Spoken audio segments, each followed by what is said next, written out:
Hi guys, welcome to another Monday Mini Talk, where we talk all things Warhammer and other hobby stuff. And this week we actually have a lot to talk about, so let's get right into it. Honestly, last week was kind of a F-up. That right after I uploaded my last episode, the GW dropped the largest old world bomb so far.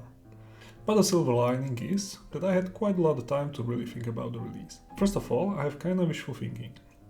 Are these releases going to be regular? Are we getting an equivalent of Heresy Thursday? Some kind of Monday in the old world? It sounds kinda cool. And now a little edit from more recent past, I guess.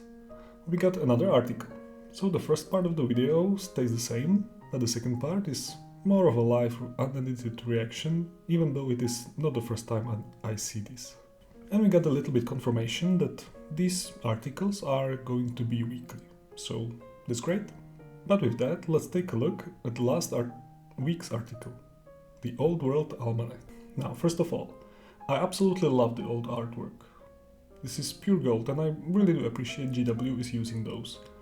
But let's take a look at some rules. I'm not reading through the article because this is not a reaction and I'm willing to take the bet and say you can read yourself. I will just give you my thoughts to a few things. Now, the first thing that is kind of interesting is the wording, large regiments.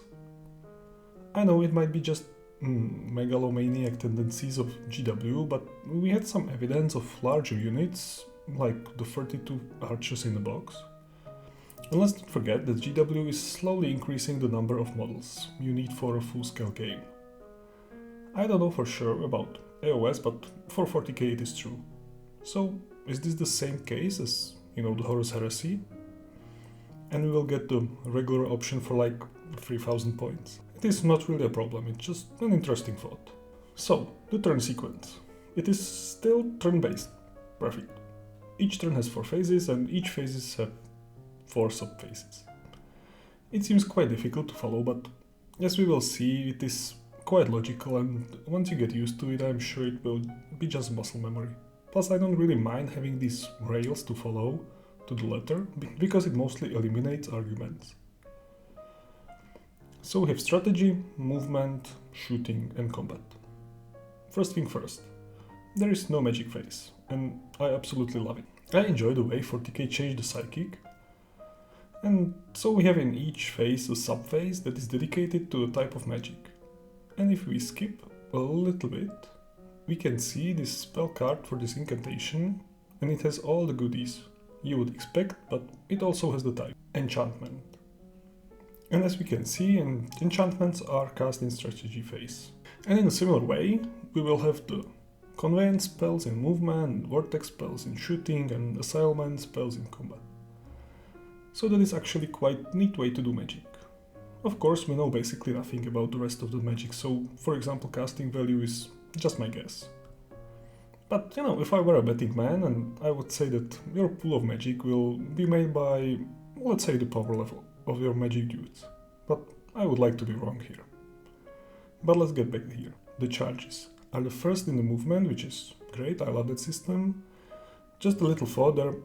We know each phase has 4 sub-phases, so what are those in shooting and combat? Combat is not that hard, because there we know there will be movement and consolidation after combat and stuff like that, but the shooting. The last little thing about this part of the article, we did not get an actual number of rounds, which tells me that it will depend on the mission. That makes sense and kinda like it, but we will see. I guess we will see when we get to it. So the main topic of this article is the strategy phase. So first thing, stupidity is here. Loving it. Again, great artwork from the Orc Army book. But the placing of fanatics took me a little bit by surprise, but I guess it makes sense. Now the thing that made me really happy is this part. This is great, because to me it means the battles will be more story oriented, and that is great. This game needs to be more narrative oriented. So another part of the strategy phase is command, and this is exciting for a few reasons. The first thing is that magical items are in place, that is awesome. Second, we get a little confirmation that there will be the data sheets for different units in a similar form to the 40k cards. And it is just a good design. Let's just hope it will have a similar features for the app, if there will be any. Now the third thing that is really exciting for me is that we have a hint at keywords. So we can see that this horn prevents units from flying. Okay, good, but the wording is done in a way that it means it prevents the unit that has the keyword fly and the X, which means the inches it can actually fly. So again, if it is handled like in the 40k, it is great. There is a lot of things to say about the state of the 40k, but I think we can all agree that the keyword system is just good. Now we're back in the magic section, so just one more thing. It says that players take turn during this step, so I guess both players can cast spells in this phase and not just the active player. Okay, rerolls once, that's great. Now rallying fleeing troops. I really wonder what kind of leadership numbers are we looking at. If you need to roll more or less than your leadership. But a natural double ones implies that you need to roll over that your leadership, but we will see. The last part, a little GW Bulbo article, but we are used to it, but we have confirmation for some factions focuses and the future of the game, which for me just screams editions and hopefully campaigns, fingers crossed. Now I know we did not really talk about the fact that some factions will be more prominent than others, and there was this whole shit show about it online. But for me it just means more dynamic setting. So for example, we are starting with the border princes parts of the world, and when we get settled, then we get another setting with some other story, and then another basically until we get to the point of Kislav and Cafe, which of course we know we are getting. It is just stupid to think that they will drop it all on us just like that with the launch. What I just hope for is that we will not follow the Horus Heresy into this incredible slump it is in. That is all for the last week's article. But yes, we got another one. So Monday in the old world it is. And with the second one, we take a look at the movement.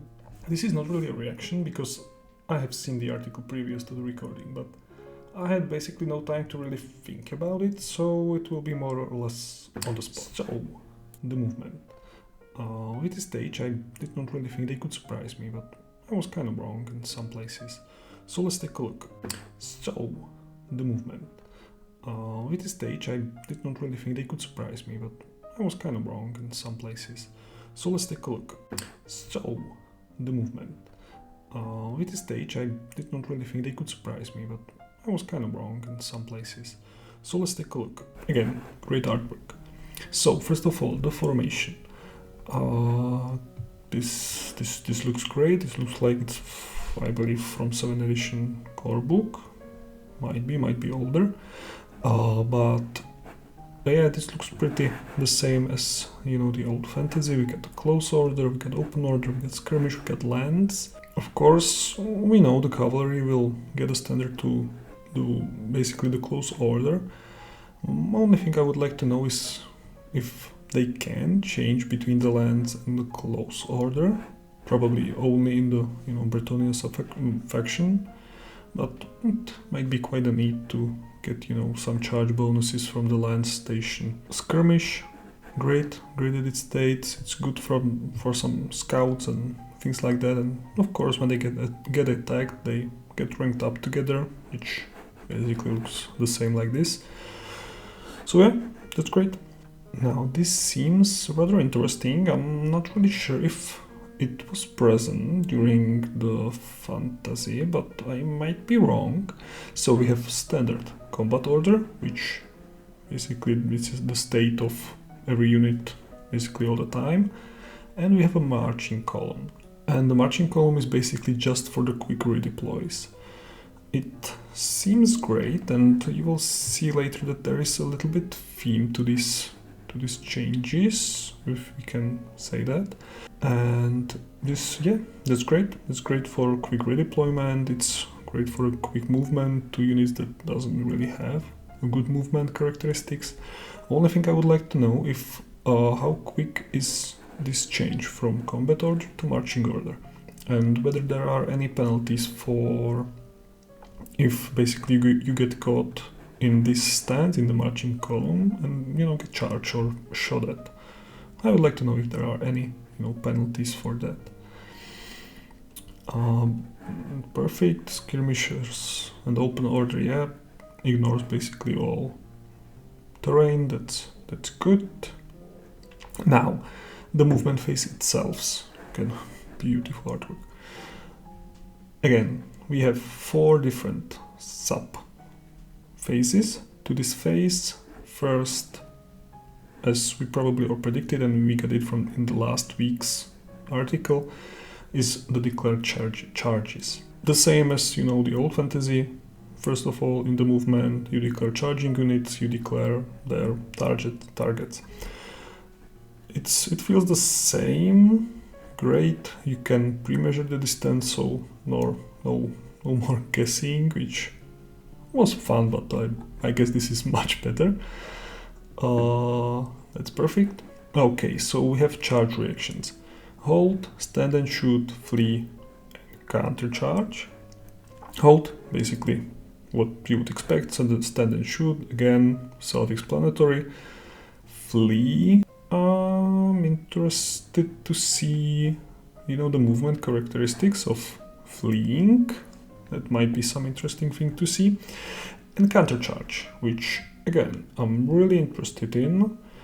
Again, I'm not really sure if it was present in the old fantasy, might be in the older editions, I believe, but I don't really remember it from the 7th and 8th edition.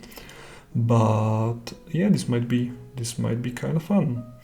I'm not really sure which units I would guess have the counter charge. Maybe some kind of like berserkers, maybe dwarf slayers. These look like they're not really waiting and holding the line, but we will see. Again, the counter charge, it may not say it itself, but it really screams to me the keywords, that it will have the counter charge keyword, the unit, and then it has the rule. Now the second step, actually make the charge move. This is quite interesting because I'm not really sure if it was like this before. Again, it's quite a long time ago and I haven't played fantasy in years. So basically the charge is the movement characteristic plus you roll 2d6 and you add the highest of these two to your movement characteristics. So Skeleton Warriors has a charge range of between 5 inches and 10 inches, which means 4 plus 1 and 4 plus 6. So Skeleton Warriors, basically the standard infantry, has movement of 4 inches. I'm not really sure how I feel about it, but we'll have to see how large the battlefields really are. Because as I said, all these basically news kinda tells me that movement will be a huge part of this game. Don't get me wrong, it always was a huge part of this game, but now it seems really tactical, if I may so, and I kinda like it. But yeah, Bretonnian Knights, or probably every mounted unit, will have their special rule, and it adds extra d6. So you get the movement characteristics plus the 2d6 you roll. Or maybe you roll 3d6 and choose 2 of them. Let me know down below in the comments what way you are understanding this. Now, another interesting thing is this section. So if you withdraw, so you don't make the charge, it's not the same as in the 40k where you just, stand still. Now, if you fail the charge, the unit move the full distance roll towards its target. So, it means you have a 8-inch charge, you fail it, you roll. You have a 7-inch movement, so you have to move the 7 inches forward to its target. Which, for me, is just bad for you, I guess. That's just, basically unit lost and gets charged all the way. So again, not really sure if it was back then, but this for me is a great change or great rule from a tactical standpoint, when you have to be sure that you make the charge, or at least you have to get yourself in the position where if you do not make the charge, you are not just dead in the water. Okay, third step, compulsory moves. Yeah, random movement, fanatics, stupidity test. Great. That's nothing to say here. And the fourth step, the remaining moves. So we have just one example of basically the movement. Again, on, I believe this, oh, maybe it isn't 7th edition. Doesn't matter. So, movement. It is told in the article that, you know, this is one entity and it moves as one entity. So, it can move forward, it can move sideways, it can move back, it can rotate. Every move has its own characteristics. So, movement forward is a full movement characteristics, and every 90 degrees turn gets basically minus 1/4 of the movement. So if we have this unit of horses, they move forward 8, they turn 90 degrees and they can then move 6, or they turn 100 degrees and they can move 4, or they can just move backwards 4 inches, or they can just move sideways 4 inches. And then we have, you know, change the ranks or reform, which I'm really curious about the rules about that. So basically that's the point of the movement in ranks. Now, what we have here is basically wheel. This is how you navigate the units around, you know, piece of terrain. This looks like some rocks or wood or stuff like that. So the cavalry has to go around. Now they are pointing towards the terrain, so they have to shift. You measure from this corner to this corner. Then you move as far as basically you want. And then you do again little shift. So basically from here to here. Then again you move forward from here to here, and then you do another shift from here to here. And all of this together can be, I guess, 8 inches, or if they are marching, I believe 16 inches. It is said somewhere they can move up to double the characteristic of the movement. So yeah, that's basically the movement of, you know, the ranked units. Now, yeah, next week shooting phase, which I'm really excited about. So we'll just see if there's any new changes, which probably are. But feelings and reactions. I feel kind of okay with it. There's not really any news about, you know, the movement and stuff like that. But don't get me wrong, it's not bad. The movement of the ranked units in the Old Fantasy was actually kind of good. We just needed a little bit polish, and this is exactly what we got. We got the rules that feels the same, feels like the Old Fantasy, but are really polished to get, I believe, a good design. So we'll just have to see how, you know, how it progresses, how it feels in the overall battlefield. So yeah, that will be all from me. Leave a comment down below. What do you think about, you know, these rules and about these changes to the Old Fantasy? Leave a like if you enjoyed this video and subscribe if you want to support the channel. And I will see you very, very soon. So, bye.